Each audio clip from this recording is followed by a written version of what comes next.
Welcome to toy-polloi. Hello and welcome to another video from toy-polloi, and this time it's a restoration of a vintage He-Man and the Masters of the Universe slime pit. Now, I recently said to Tom from Pizarro's Pieces that I was after a slime pit, and if he ever got one in to give me a shout and I'd buy it off him.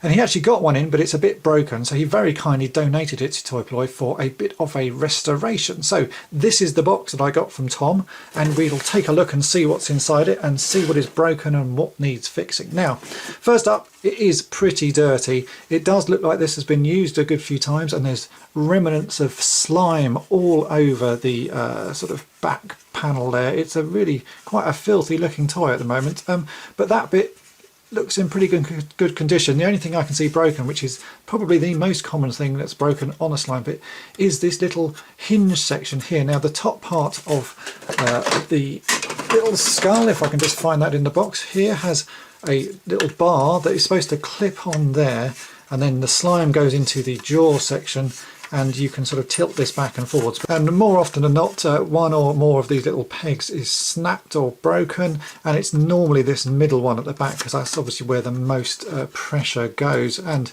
so this is a pretty common thing to break. So I think we should be able to fix that. Now, again, the jaw section is filthy, really dirty. That bit's not too bad. Oh, there's a Beastman in here as well, so that's nice, because it's Beastman who gets slimed on the box, so we can use him to be slimed. Then we go to the bottom section. That looks pretty good condition. Doesn't look like there's anything broken on that, but filthy. Then we have the claw, again absolutely filthy. I think that's all the parts. Let me just have a card from Tom there. So do check out Pizarro's Pieces, really good guy. Check out his YouTube channel, and all the other links I'll put in the description for this video. So I think the first thing we need to do is give everything a good wash, and I'm going to wash this just in some hot soapy water, because that should clear off all of this. You can see it's actually filthy with dust and grime.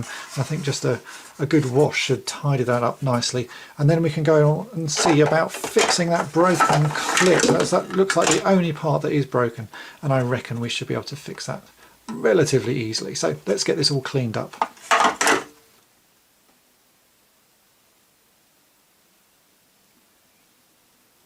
So after a good clean, this is what we're left with. All the bits actually look in really good condition. There's a few minor little sort of paint rubs on some areas, especially on this sort of claw section here, which, to be honest, I think I'm going to leave, because they do add a little bit of sort of life to this thing. It's nice to have a little few rubs on there. There's a couple on the back as well, but really they're so minor, it's just not worth worrying about. I think fixing them would be more work than it's really worth putting into a toy like this, and it does give it a little bit of character. So really the only thing to fix is the hinge mechanism on this back bit that I showed you earlier. So we've just got to work out a way to do that, and I think I'm going to go to my reliable source of parts, which is Lego, and see if I can find something that we can sort of work in to make that new little fixing. If we get the head section again, we can just sort of hold that in place. And you can sort of see roughly what's needed is just a sort of a slightly hooked bit. So let me go and have a look in my Lego pot and see if I can find something that I think should do the trick. So I've now had a rummage through my Lego parts pot, and as you can see, this is the sort of bits I have. They're all generally technical Lego pieces or other little Lego blocks, and it looks like these Lego Technic axle end connectors are going to be the right sort of thing to use, because they have a good sort of circular section to them, and that circle looks like it matches pretty closely to the diameter of the little peg. So I think some sort of modification of this should enable me to make something to sort of clip in there. I'm really not quite sure how I'm going to do it at the moment, because this is the first time I've ever fixed one of these, so it's really a little bit of sort of trial and error to start with. So I'm just going to shape this using a pair of plastic nippers and sort of cut a few little bits out of it and see if I can make something that looks like it will hook onto this, and then from there I will then modify the top of this. So let's get started just sort of cutting and see what we can make. Plastic nippers are the best way of doing this, as I've said before, so let's get nipping and we'll see what we can do.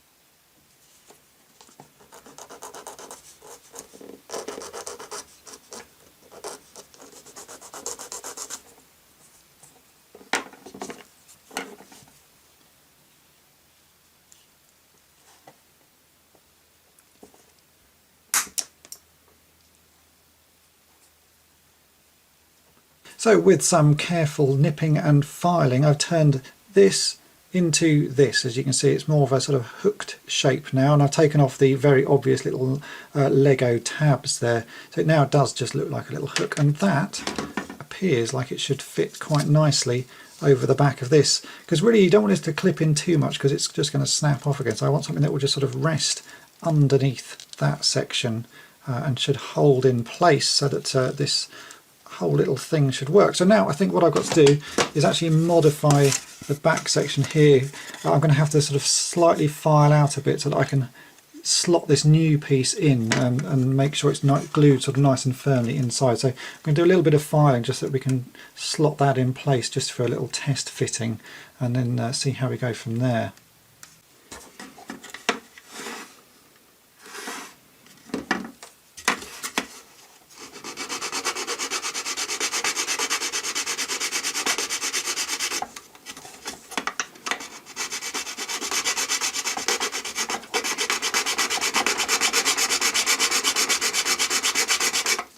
So after a fair bit of filing, what I've ended up with is a notch in the top. As you can see, it's about maybe just slightly over ½ centimetre going in, and the little bit of Lego that I've sort of modified now sits in that gap.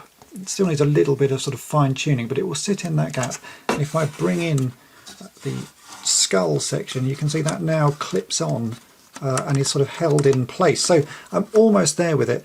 Really the problem is going to be actually how to fix this new little bit sort of sturdily to this back plate. But I think what I'm going to do is actually crop the back out a little bit more and then use some Milliput to sort of build up a little sort of support thing here, which I can then paint grey. Because this is all hidden around the back, it would be nice if it was really neat, but actually I think we can sort of hide a bit of it in the background anyway. So a little bit of Milliput around there painted grey is not going to look too bad, and then that should hold on nicely. So I'm just going to do final few little modifications to this and then glue it in place, and then we'll put some Milliput on as well just to sort of give it some extra strength.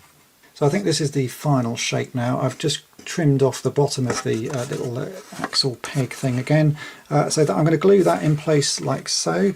And then once that's dried, I'm then going to put Milliput in the bottom section here to sort of hold it all in place, and I think that should hold it firm enough.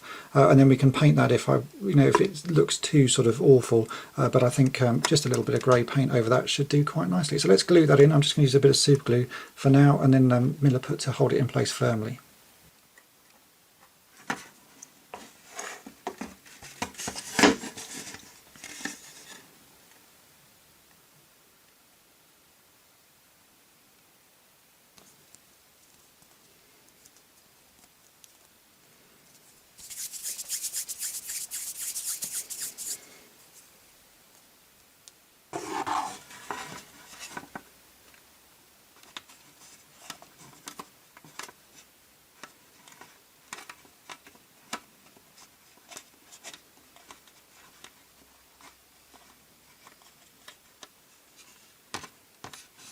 So after a little bit of work and sort of milliputting there, you can see it's all sort of stuck in place. This now has to sit for a good 2 or 3 hours for the milliput to go off. Inside it doesn't look quite so neat, but really what I want to do is put enough milliput there that it's going to be sort of create such a firm hold that this isn't going to snap off again, because the head section has to pivot quite sort of a lot on there, and it's quite heavy actually, the head section, so you want a good firm hold. So from the front it looks nice and neat, and I will be able to just sort of paint that a little bit. I've got a bit of red paint just to sort of hide the yellowness of the milliput, and on the back I may just paint this grey. I may leave it really because it's always hidden, it's not so important, but I may just sort of paint it grey just so it doesn't look so obviously stuck on. But from the front a little bit of red should hide that, and actually when the jaw section is in place, if I show you like that, you're not going to see any of the sort of new bit anyway, so it's going to be pretty well hidden. So let's wait for that to dry, give it a couple of hours, and we can see if it's worked. It's now a day later and the milliput has had time to go off, and it's actually gone really quite solid, which is what you want with a milliput. The back still looks a little bit ugly, so I think I will paint that, but from the front that's a pretty good fix. There's a few little bits that I'm also going to do a little bit of work on, but if we just bring in the jaw section, you can see that I can now clip that in place, and it's held pretty firmly, and all the motion works. So that little bit of Lego has worked very nicely. So I'm just going to quickly, if I can just unclip that again, just do a little bit of paint work. I'm basically going to paint the yellow Milliput grey just so it's not so obvious on the back here, and I'm going to put a little bit of red around the front where you can see the yellow Milliput. And this is just going to be some Humbrol paints. I've actually got them here. I've got a black and a white, which are 33 and 34, and I've got an RC 423, which looks like it should match the red reasonably well. This is actually all hidden by the main sort of skull section, so I'm not going to worry too much, but I thought it'd be nice just to try and hide some of that little bit of Milliput there. So let's get that painted, and then we can put this thing together and see if it all works.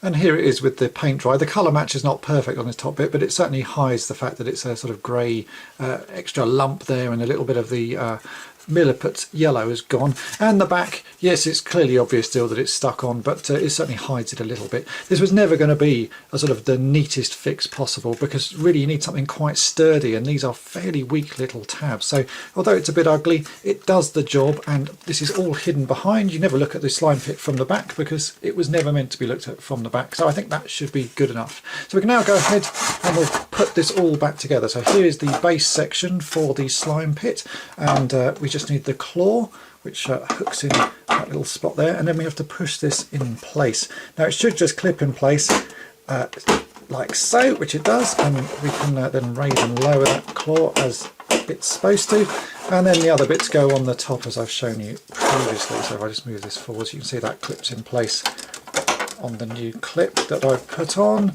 We can now add the sort of upper jaw clipping onto the eyes, just like so. And then finally we have the sort of back of the skull, which I think clips around this way, like so. And that hides where the slime goes. So when you fill this up, you take that off, pour the slime into the sort of skull cavity, put the top back on, and then you can pour it down on the victim. So why don't we give this a try? Right, here's the slime pit, and I picked up some slime from a toy shop when I was in Japan. So this was very cheap slime. I've actually got 2 pots of it. It cost me about 300 yen, so about £2, something like that. And if we open it up, you can see inside there is slime, but it seems a little bit solid maybe. I can't remember the slime being this solid. It should be a bit runnier, but we'll give this a go because it's all I have. So I'm going to prime the head of the slime pit and drop this in, and we'll see if it works. It may take a long time to drip down, if you can see how slow that's moving, but it should work. If not, I'm going to have to go and hunt for some other slime.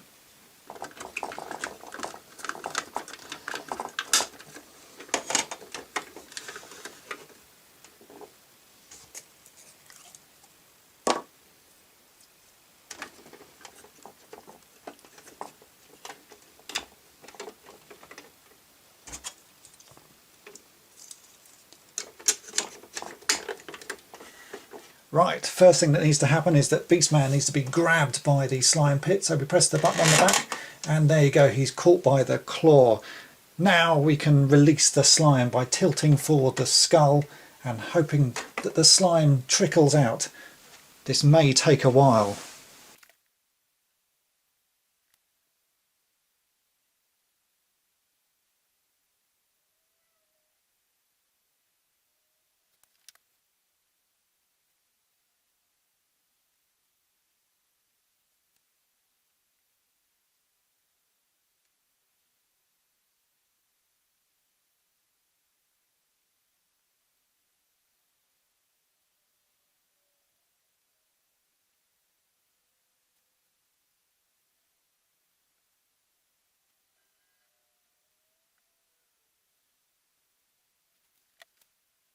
Well, it's been about 5 minutes, and as you can see, the slime has barely moved. It's just on the top of Beastman's head and shoulders. So this really isn't the best slime. I think I'm going to go and have to do a bit of research and see if I can find some more slimy slime or a way to make this much more runny, because it's just not good enough. I guess it's the type of stuff I bought, but really, as it's in Japanese, I have no idea what I bought. It just said slime on it and it was cheap. So it does work, as you can see. It looks pretty good, but the slime is no good. So time for better slime.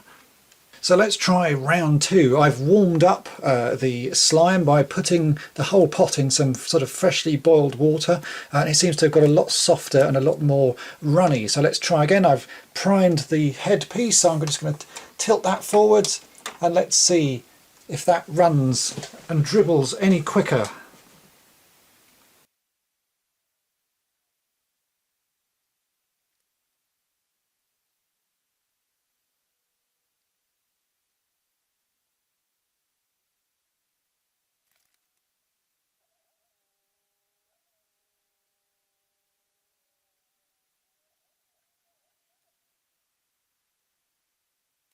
That certainly worked a lot better. It's still fairly slow. It's actually taken a couple of minutes to get to this stage. I will have sped the footage up to show you it working, because really no one wants to sit here watching this slime ooze down. So if anyone has any tips to how to make better slime, or a better source for slime that would sort of be more fitting for the slime pit, then do let me know.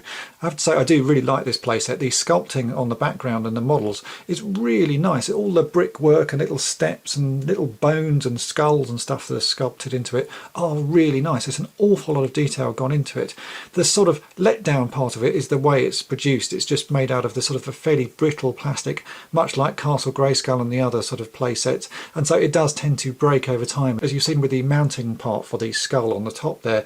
That's just something that is liable to break so easily, and there are many other parts of other play sets from Masters of the Universe that have the same issues. But it is a fun set, and I would have loved to have had this as a child. I like the sort of oozing goo element to it, even though it doesn't work particularly well at the moment, but that is down to the goo and slime that I bought. It's not the greatest of slime. So if anyone has suggestions, do let me know, because I might film another video just showing the slime oozing down over some figures, because it is quite relaxing to watch in a strange way.